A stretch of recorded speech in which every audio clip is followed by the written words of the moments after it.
How you doing all? Dave Snyder here with Realtors Neighborhood One. I'd just like to talk to the buyers out there today and the interest rates. Where everybody's saying that they're high interest rates, and I want to sit on the sidelines and wait.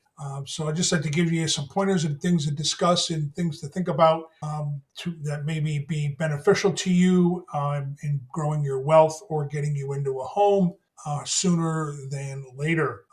So the question is, should I stop buying a home because the interest rates are higher? The short answer to that is no. Because there are multiple things you can do to offset that. Are we going to see 3% interest rates again? Crystal Ball said we weren't going to see 2 and 3% back 2 years ago or 2.5 years ago. So who really knows moving forward? And that's really the whole crux. You're buying a home, which is an investment. And when you're buying an investment, you make decisions based on what you know today and hopefully be able to forecast a little bit of the future by what happened in the past. So the future is telling us that rates are going to continue to drop. So should you wait until they drop to an acceptable level and take the risk of them tipping back up again a little bit? Again, it comes down to what is your palette for risk.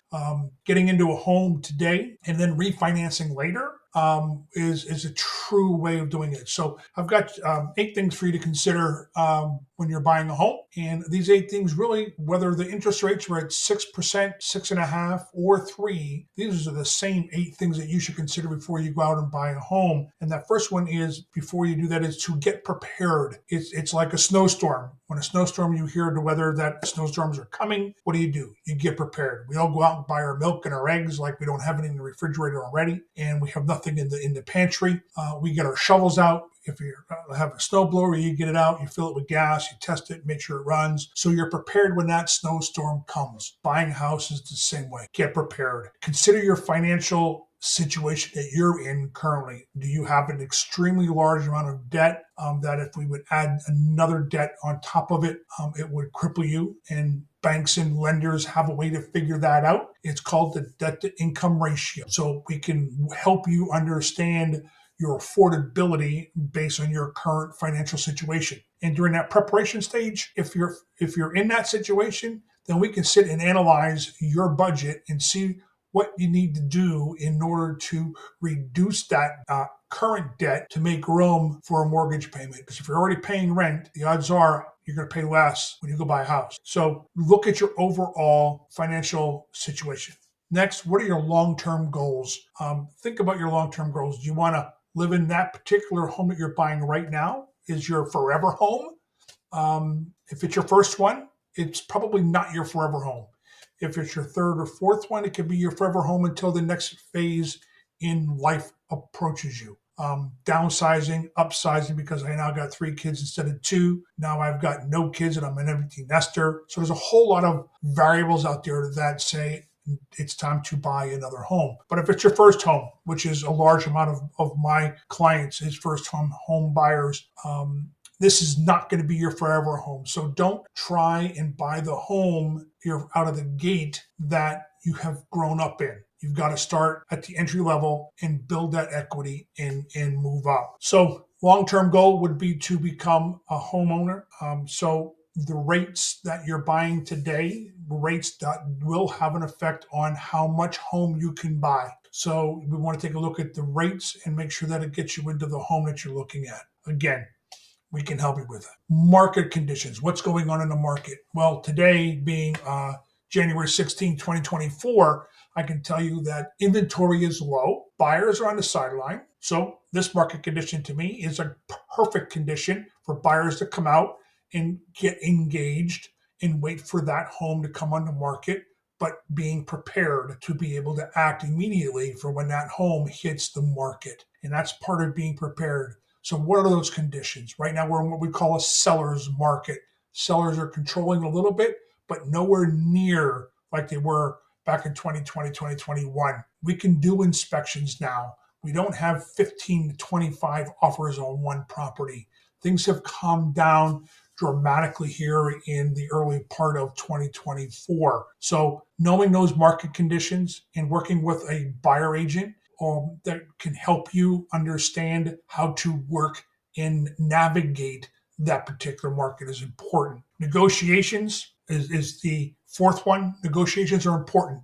I am a real estate negotiation expert, so I know how to navigate and negotiate with sellers. I try to find out what their motivations are, what's important to the seller, so we can hone in on those critical aspects. Is it settlement time frame, 30, 40, 50, 90 days? Is it no inspections or lack of or minimal number of inspections? Is it the type of financing that we're using? There's a lot of things that can help motivate, or what motivates that seller. Are they moving out of town? Are they moving into a new home? Do they want to buy a new home? So I get to learn the motivations of the seller the best I can from the other agent, so that I can help you structure the best type of offer so that you can get the home at the best price with the best terms. So when it comes to negotiations, that's why you want to hire a real estate professional. I'm a buyer's agent. I'm an accredited buyer's agent as well.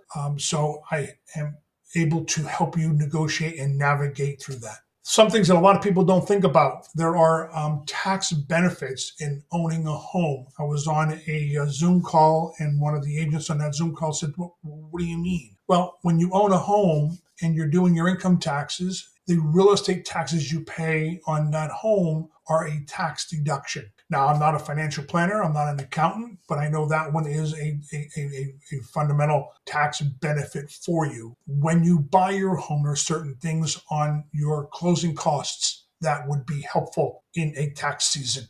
So when you go and buy that home, the first thing you want to do is go to an accountant or finance professional to know what you can use to write off and lower your tax burden at the end of the year, and maybe increase your refund if you're used to getting refunds. Consult with a financial advisor is always a good idea, or a mortgage professional, to fully understand the financial implications of the higher interest rates. Right now, interest rates are at anywhere between 5.75 and 7, depending on your credit scores, depending on your debt to income ratio, depending on whether you're a first time home buyer. They vary quite a bit. There are a lot of mortgage products out there that will impact what type of a mortgage you're going to take, what that interest rate will be. So it's not one formula fits everybody. So we've got to get to the mortgage professionals and match it up to your financial situation to determine what that is. Again, higher interest rates, we're at 5.75 to 7. That's normal. That is actually still below the 30-year long-term normal rate. So it's higher than the 3 and the 4. Are we going to get to 3 and the 4? No crystal ball, but I would think not. So we want to do that. Once we get to the point of putting an offer in, getting one accepted, and getting your mortgage application in place, a lot of my lenders, we will do what we call a lock-in. We lock in that rate so it doesn't fluctuate up or down. You know that it's going to be 5.75 if you're a first-time home buyer going through PHFA. So you know that, you lock it in. There are some lenders that if you lock it in, you can one time do a rate reanalysis, where if the rate goes from 5.75 down to 5, they will allow you to lower your rate down to 5 and then lock it in at the 5 number. If it goes up, they're not going to take the higher rate. So there's a benefit there as well. So you have to know whether or not that lender will allow you to do that. Very important to understand. And I work with 3 or 4 lenders here in town. They all allow you to bring your rates down one time only. So you got to lock that in. And then again, the refinancing was again hotter than a hot potato coming out of the oven back in 2021 for those who stayed in their homes, and the rates were at 5 and 7%. Refinanced them down to between 2 and 3.5. You could do the same thing. So if you're going to get a mortgage today at 5.75 or even 6% or 6.5, and the analysts and the government and everybody else involved are saying rates are going to drop, well, when rates drop a full point, just refinance.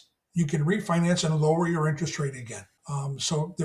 Or today you could take an adjustable rate mortgage and gamble on that when the rates drop, and then you can get that fixed after so many years. There's just so many options out there today that will help you buy a home at the current interest rates in order for you to get into the market. So don't sit on the bench. Give me a call at 484-256-6127 and let me walk you through these eight things to consider, and then the 16 steps from homeownership, from planning on homeownership to the actual moving in date. And the first three steps of those are the most important, and that is a buyer consultation with a buyer agent, understanding the process and what you're going to embark on and how we're going to get there, and go through the pre-approval process with a lender so that we can have a full analysis of your financial situation. And then from there, we can now move forward. Again, those first three steps are like you getting ready for that snowstorm. You're getting prepared. You're getting ready. Now, whether or not it snows or not, whether or not you go buy a house or not, is determined upon the preparation that you've just done. So we can figure that out. So if you have any questions, again, it's Dave Snyder with Weichert Realtors Neighborhood 1. Please do give me a call at 484-256-6127, or you can give me an email as well at davesnyderrealtor@gmail.com. Happy planning and have a great day. Thanks for your time.